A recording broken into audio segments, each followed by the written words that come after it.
Elbaf is hiding something extraordinary in the treasure tree atom, and the clues have been right in front of us all along. From Alabasta to Skypiea, the goal of the Skypiea saga, from Oda's part, was to thematically prove that you can make the impossible possible, including traveling to the sky.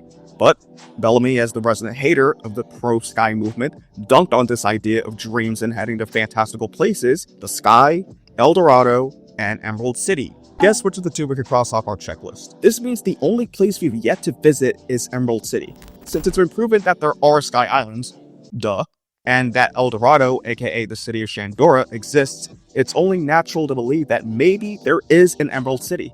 There are a couple of contenders such as Greenbit, which is literally Plants vs. Zombies without the zombies part, so just plants. There's also the green city of Aramalu, which isn't very green, it's more of a beige, tannish city now. At least that's how it was when we left it. We'll put a pin on Aramalu for later.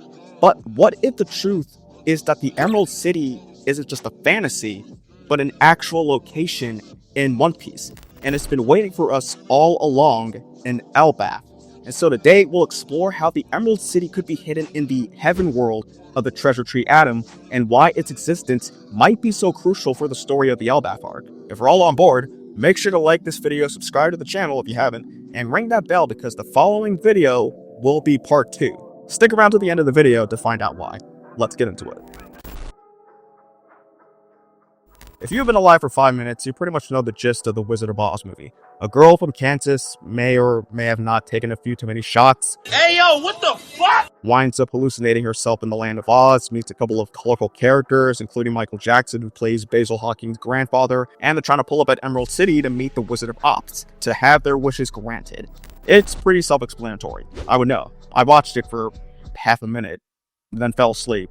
Then I woke up and looked up the movie on Wikipedia because that's how normal people usually educate themselves on entertainment. Okay. One of the corner pieces of the story is the Emerald City, a place that represents promise, hope, and grandeur. It's also famous for captivating visitors with its dazzling green splendor. Yet, as Dorothy and her friends find out, lots of fugazi shit going on.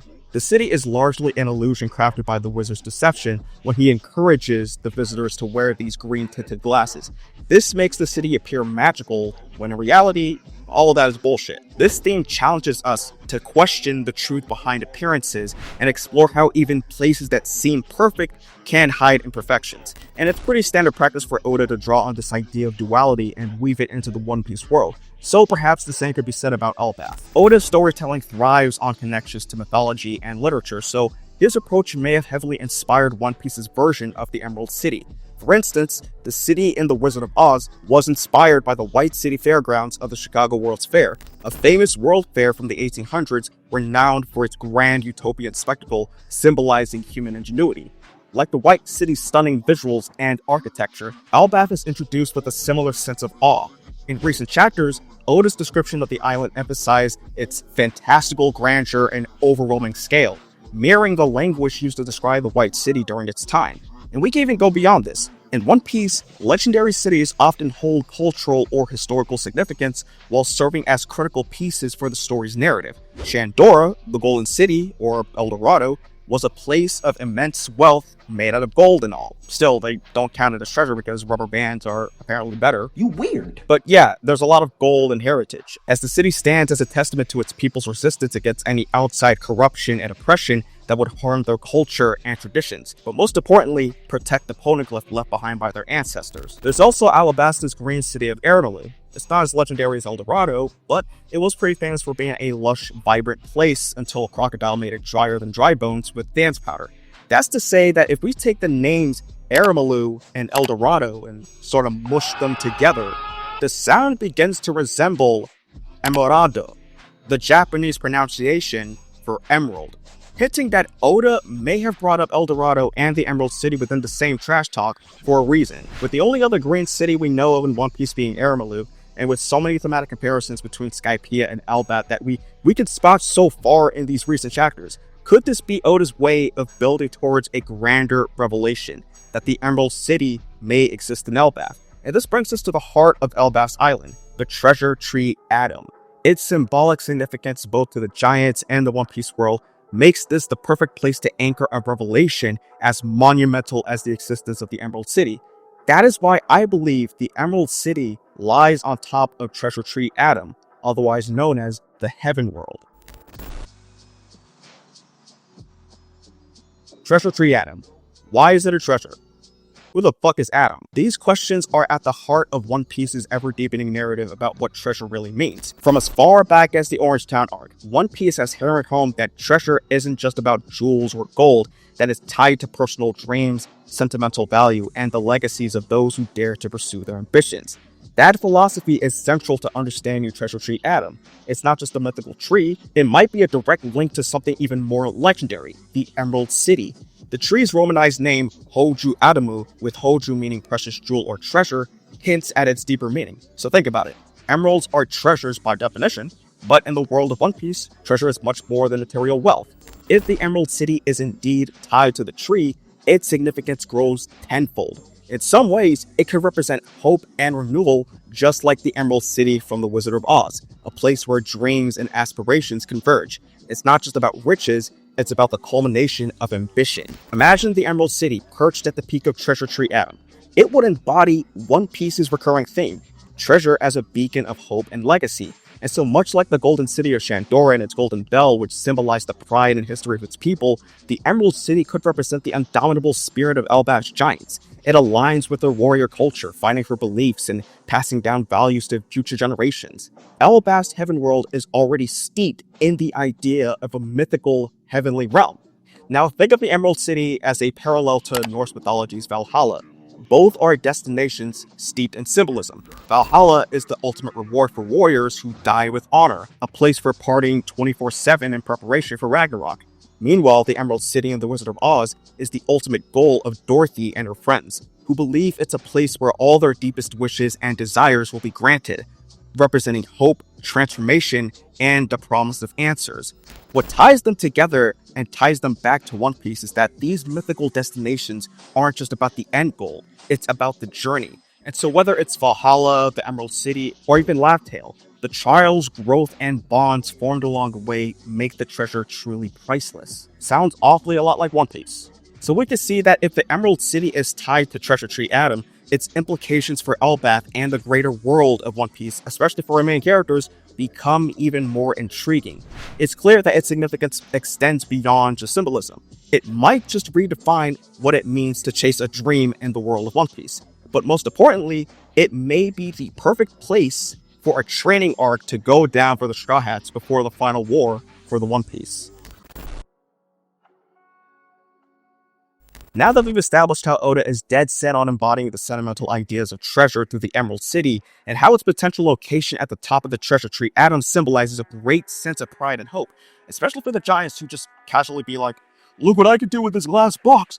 Ooh, a rainbow! But your god can't do that." Like the city of Shandora and its Golden Bell, or Laugh Tale, this city could remind us, the Straw Hats, and the audience, that true treasure lies in the dreams and legacies we build. For Luffy and his crew, discovering such a place might challenge them to reconsider their ambitions and dreams. So what if Laugh Tale isn't just about finding gold, but ensuring the freedom to dream for future generations? What if the Emerald City stands as a reflection of that ultimate goal? Elbaf itself has been teased as a critical stage in the Straw Hats' journey, and the Emerald City might be a catalyst for some crazy and much needed growth, both as individuals, especially for specific individuals, and as a crew. Oda has been often using certain arcs and their main settings to test the Straw Hats, forcing them to face their weaknesses and emerge stronger. So in Elbaf, a place where strength, honor, and legacy are of utmost importance, the Straw Hats may encounter challenges that test their abilities to the fullest. This can manifest as a training arc, similar to what Luffy experienced in Wano while he was learning advanced armament haki. I'm going to go over a few characters and what they could potentially work on, polish on, or gain in this ideal training montage that I so want to have. And if you have your own ideas, put them in the comments below. First up, obviously, Usopp, because this is his arc. What I like to see from him is first and foremost, up his observation haki game. Maybe even develop his own advanced variant of observation haki that's unique to him and different from Future Sight. Not saying that he wouldn't get Future Sight, but I think it'd be cool if he developed his own variation that suited his sniper abilities. We could throw in either an upgrade of his slingshot and maybe give him one that's made out of the treasure tree atomwood. Plus, design his slingshot in a way that allows him to operate like an actual sling, the David versus Goliath kind. That way, he can mimic the use of a hammer, because I know a lot of people want Usopp to get Thor's hammer as an upgrade in Elbaf. So I think that's a clever idea to incorporate the idea of Mjolnir, while at the same time ensuring that Usopp keeps using a slingshot.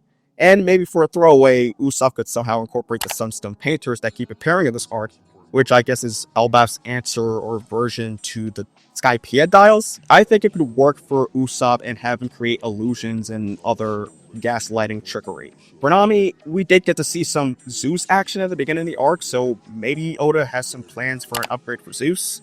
For Chopper, I don't know. We got Gerd there. She's a doctor, so maybe Chopper will learn something from her.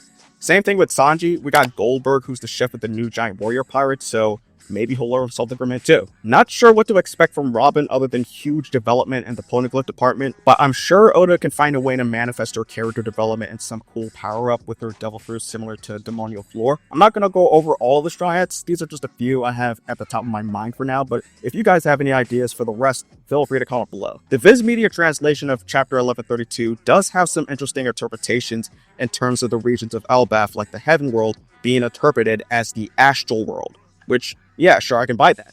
Heavenly bodies, celestial bodies, totally in the realm of what you would consider astral.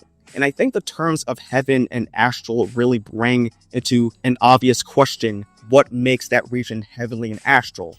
Of course, I gave my own interpretation of why that's the case with the Emerald City, but I think we could go beyond that and think to ourselves, what if there's something inside the Emerald City that justifies the region being called the Heaven/Astral World even more? Just like how the once golden city of Shandora housed the golden bell that rings, emphasis on rings, perhaps the Emerald City houses something just as valuable, if not more valuable, than the bell. Perhaps, certainly, an ancient weapon. The real deal, and not a fake bootleg counter version. We'll talk about that in the next video, so stay tuned.